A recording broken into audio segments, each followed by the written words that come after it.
वंदे मातरम पिला माने केमिति अछ भल अछ दीर्घ दिन पर आम ऑनलाइन क्लास माध्यम परस्पर को भेटुचे। तो सर्वप्रथम आम क्लास टी आज आरंभ करने को जाऊँ षष्ठ श्रेणी संस्कृत विषयटी। तो सर्वप्रथम आम माँ को गोटे मिनिट नीरव ध्यान करवा तापर आम विषय उपरकू जा समस्ते एक मिनिट नीरव ध्यान करवा माँ।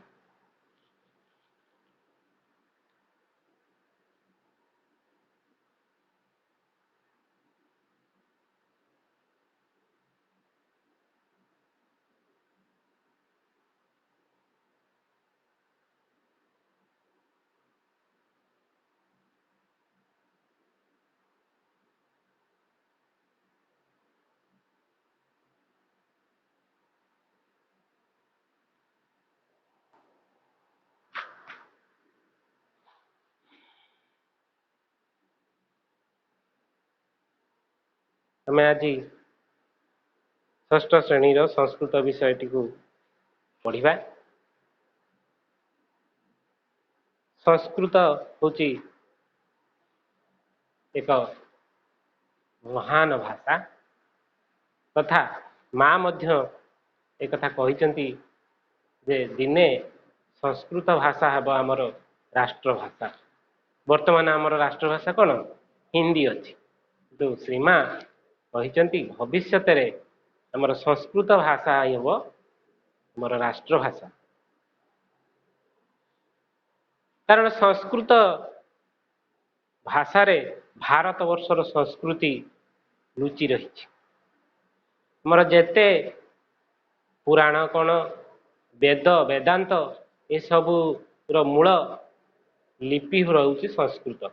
देवता माने मध्य संस्कृत रे कथबार्ता होउथुले। भारत वर्षर आचार व्यवहार चाली चलन सबकिछि यही संस्कृत भाषा रे निहित अछि। एनु आम समस्ते संस्कृत भाषा को खुशी मन रे पढ़िबा। अच्छा संस्कृत भाषा को आम किपरि पढ़िबा ना संस्कृत को पढ़िबा समय तार बनान को भल भाव ध्यान दे पढ़िबा शुद्ध भाव उच्चारण करवा।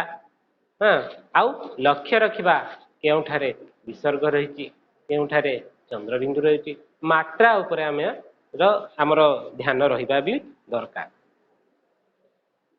तो यह परे आमे कौन करवा ना बहीटुकू बही उपरकू जीवा समस्ते निज पाखे तो बही थी बही खोलिबा।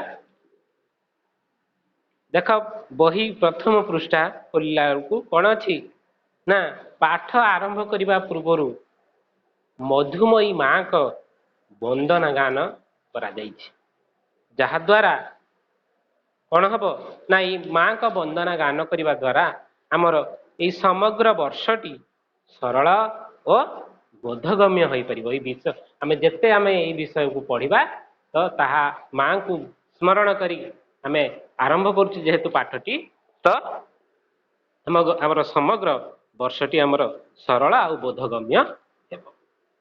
देख बहिर मधुरा माता मदीये हृदय मधुरा माता स्नेह परास्ति चकापि सह तिष्ठावह परम सुखेन पृथंग न स्याव कदापि। आउ थे मुझे पढ़ुची समस्ते भलिकी शुण। मदीय हृदय मधुरा माता स्नेह परास्ति चकापि सह तिष्ठावह परम सुखेन पृथंग न स्याव कदापि। कार्ये खेले शयने नित्यं तां प्रयते प्रीणयितुं राजतु नितरां मम शाश्वत हृदि मां परिचालयितुं। स्तुति स्तदिया ममास्ति गानं नित्यं तत् करवाणि खेलं कुर्दं मुदितः सर्वं कुर्वन् च तां स्मराणि। ताने मदीय हृदय मधुरा माता स्नेह परास्ति च कापि सह तिष्ठावह परम सुखेन पृथंग न स्याव कदापि। तार अर्थ कौन आमे लेखुची तुमे माने मध्य निजर खातारे आकु लेख।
मदीये हृदये मधुरा माता स्नेह परास्ति च कापि सह तिष्ठावह परम सुखेन पृथंग न स्याव कदापि। तार अर्थ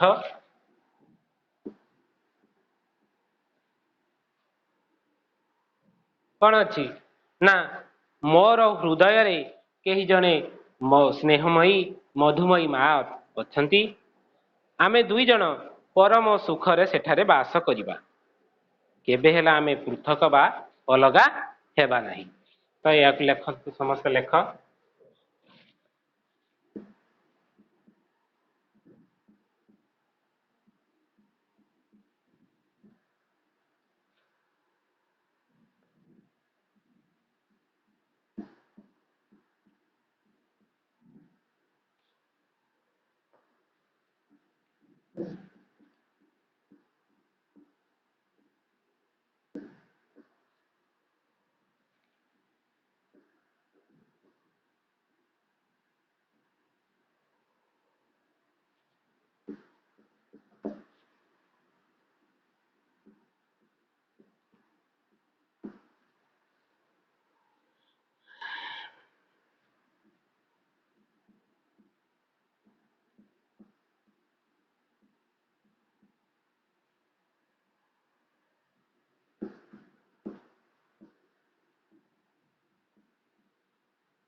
समस्ते लेखुचना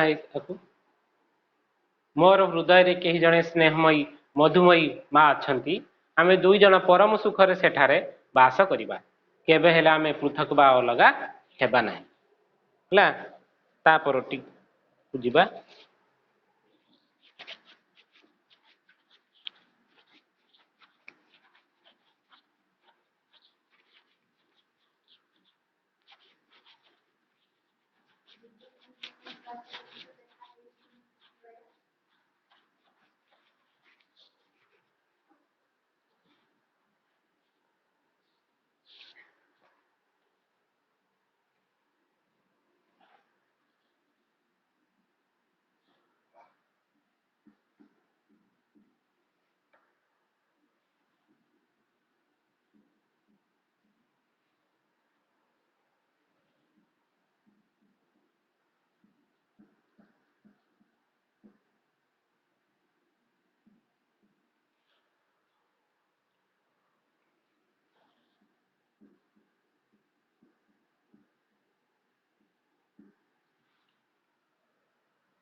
कार्ये खेले शयने नित्यं तां प्रयते प्रीणयितुं राजतुं नितरां मम शाश्वत हृदि मां परिचालयितुं।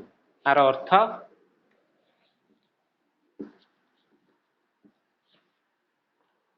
काम କରିବା, ଖେଳିବା, ଶୋଇବା ସମୟରେ ମୁଁ ପ୍ରତିଦିନ ତାଙ୍କୁ ସନ୍ତୁଷ୍ଟ କରିବା ପାଇଁ ଯତ୍ନଶୀଳ ହେବି। ମୋର ହୃଦୟରେ ସର୍ବଦା ବିରାଜମାନ କରି ମୋତେ ପରିଚାଳିତ କରନ୍ତୁ।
अर्थ एटी लिखिले कौन ना काम करवा खेलिबा शोइबा समय मु प्रतिदिन तांकु संतुष्ट करने यत्नशील हेबी।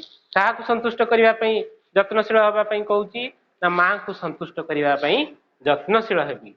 मोर हृदय सर्वदा विराजमान करी किए विराजमान करिवे ना माँ माँ विराजमान करी मते परिचालित करंतु।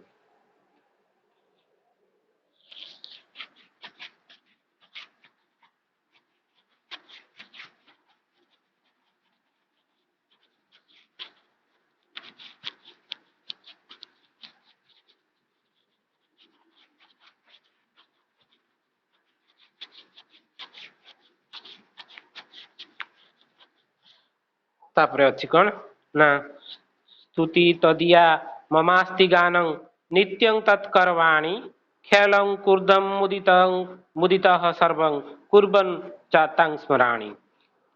स्तुति तदिया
स्तुति तदिया ममास्ति गानं नित्यं तत्कर्वाणि ख्यालं कुर्दं मुदितः सर्वं कुर्बन् च तां स्मरामि। आर अर्थ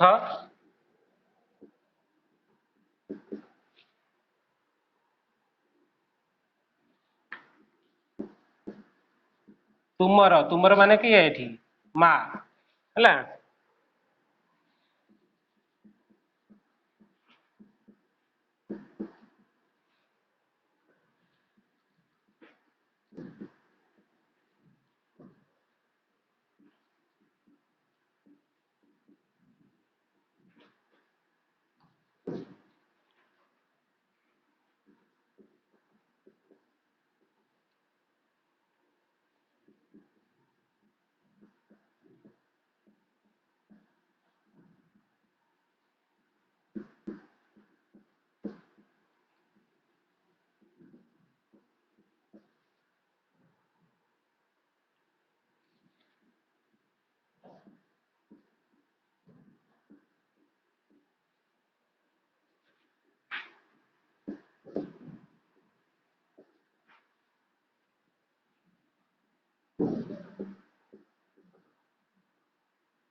कौन कहूँ ना स्तुति तदिया ममास्ति गानम नित्यं तत्कर्वाणि खेलम कूर्दम मुदितः सर्वं कुर्बन चंग तांग स्मराणि। आर अर्थ तुमर तुमर एठी किए ना माँ ताने तुमर स्तुति गान करिबा मोर जीवनर लक्ष्य। माँ कर स्तुति गान करिबा मोर जीवनर लक्ष्य।